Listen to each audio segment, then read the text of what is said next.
Hi అండి. పప్పు దొండకాయ కర్రీని అయితే ఇలా సింపుల్గా ట్రై చేసి చూడండి. ముందుగా మనం పప్పునైతే శుభ్రంగా కడుక్కొని 10 నిమిషాల పాటు నానబెట్టుకోవాలి. అందులోకి కావాల్సిన పచ్చిమిర్చి, అలాగే ఉల్లిపాయ ముక్కలు, అలాగే టమాటా ముక్కలు, దొండకాయ ముక్కలను కూడా యాడ్ చేసుకుని అందులో కొద్దిగా చింతపండు, కొద్దిగా పసుపు, కొద్దిగా కారం కూడా యాడ్ చేసుకొని ఒక 3 విజిల్స్ని అయితే వేయించేసుకోవాలండి. వేయించుకున్న తర్వాత మనం రుచికి సరిపడగా కొద్దిగా ఉప్పును కూడా యాడ్ చేసుకుని బాగా కలుపుకోవాలి. దీనికి కావాల్సిన తాలింపులను అయితే తీసేసుకుందాము. ముందుగా మనం ప్యాన్ పెట్టుకొని అందులో ఆయిల్ అయితే వేసుకోవాలి.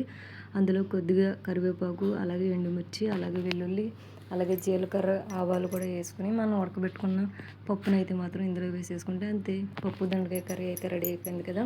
దీనికి కాంబినేషన్ ఆమ్లెట్ వేసుకుంటే చాలా టేస్టీగా ఉంటుంది. నేనైతే ఇలా ట్రై చేశాను. మీరు కూడా ట్రై చేయండి. ఈ వీడియో కనుక మీకు నచ్చినట్లయితే చిన్న లైక్ అయితే ఇచ్చేయండి. మన ఛానల్ సబ్స్క్రైబ్ చేసుకోకపోతే సబ్స్క్రైబ్ చేసుకోండి. Thanks for watching.